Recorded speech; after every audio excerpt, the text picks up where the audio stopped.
With our country in the midst of the Great Depression, upon his inauguration as President of the United States, FDR famously declared, "We have nothing to fear but fear itself." Now, his message was not born of ignorance as to the dire challenges faced by millions in our country, but rather it was in recognition that our nation would rise to the occasion, that with our natural resources, ingenuity, strength of character, and resolve, that there was nothing together that we could not overcome. This pandemic and its impact on our health and looming economic crisis is and will test us. But one needs to look no further than those among us to draw inspiration and courage from a new kind of hero. Selfless healthcare workers put themselves in harm's way following their professional calling as healers. Those who support our most vulnerable in nursing homes, assisted living facilities, and group homes that are the residents of those with developmental disabilities and mental illness, they're there for them every day. Police, fire, EMTs, and other government officials are answering the call of duty. Those in the food distribution networks are showing their pluck. Utility workers and contractors are keeping our homes warm, dry, illuminated, and supplied with water. Neighbors are looking out for each other at a social distance. New Jersey has long been the epicenter of medical science. No, those scientists are now working around the clock to seek cures for those who are afflicted and ultimately vaccinations to assure that this virus will be a bad memory and no longer a threat.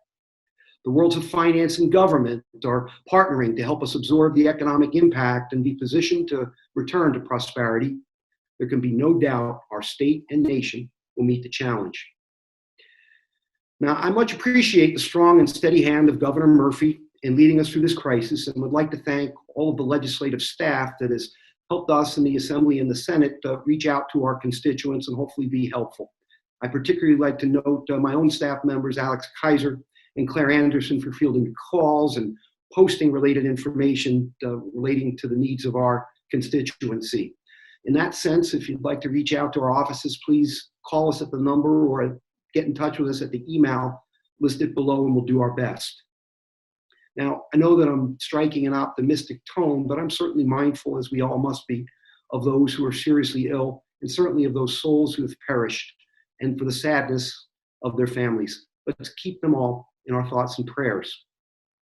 You know, New Jersey was the place where George Washington led the beleaguered Continental Army across the Delaware River and against all odds won the most unlikeliest of victory and changed the fortunes of this fledgling nation. 47 years later, President Lincoln, on consecrated ground in our neighboring state, pronounced the principles for which so many made the ultimate sacrifice that have remained our core values that bind us. 130 years or so later, many of us stood on the shores of the Hudson and we watched as the towers fell, knowing that while our world would never be the same, that our principles would be prevailed and that the way of life that we knew would be restored. As we live through these very difficult times, we have nothing to fear but fear itself. Persevere, stay safe. God bless New Jersey and these United States.